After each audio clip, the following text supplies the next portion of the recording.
কবি সুবোধ সরকারের কবিতা। হিন্দু ভারত, জৈন ভারত, বৌদ্ধ ভারত, খ্রিস্টান ভারত, এতগুলো ভারতের মাঝখানে দাঁড়িয়ে আমি ফিরোজা, একটি ভারতীয় মেয়ে। আপনারা বলতে পারেন আমি কি দোষ করেছি? পৃথিবীর যে কোনো দেশের যে কোনো একটি মেয়ের মতো আমিও একজনকে ভালোবেসেছিলাম। প্রথম যেদিন ওর চোখে আমার চোখ পড়েছিল, আমি চিনতাম না ওকে।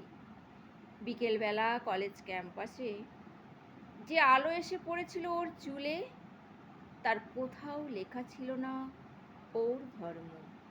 হিন্দু ভারত, জৈন ভারত, খ্রিস্টান ভারত, এতগুলো ভারতের মাঝখানে দাঁড়িয়ে আমি ফিরোজা, একটি ভারতীয় মেয়ে। আপনারা বলতে পারেন আমি কি দোষ করেছি?